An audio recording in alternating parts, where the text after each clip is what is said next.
દાહોદમાં 20,000 કરોડના ખર્ચે રેલવેનું કારખાનું સ્થાપવા જઈ રહ્યું છે. આગામી નજીકના સમયમાં આ રેલવે કારખાનાની વિધિવત રીતે શરૂ થવા જઈ રહ્યું છે, લોકાર્પણ થવા જઈ રહ્યું છે. ત્યારે આદિવાસી સમાજના આગેવાનોએ આજે રેલવેના અધિકારીઓને મળી દાહોદના રેલવે નવા કારખાના, દાહોદમાં નવા બની રહેલા રેલવેના કારખાનામાં અહીંયાના સ્થાનિક આદિવાસી યુવક યુવતીઓનો સમાવેશ કરવામાં આવે, તેમને રોજગાર આપવામાં આવે તેની માંગણીને લઈને આજે આવેદન આપી રજૂઆત કરી હતી.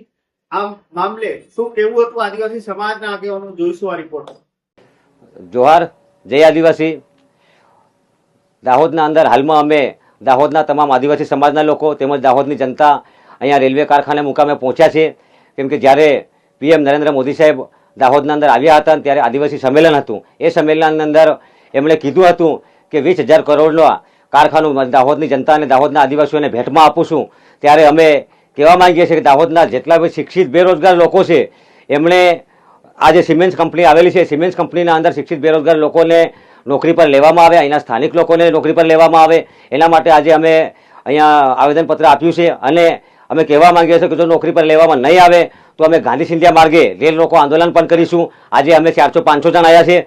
અમે કાલે ઉઠીને જો લેવામાં નહીં આવશે તો 5,000 લોકો પણ અહીંયા આવીશું અને રેલ રોકો આંદોલન પણ કરીશું. જોહાર, જય આદિવાસી. ધન્યવાદ.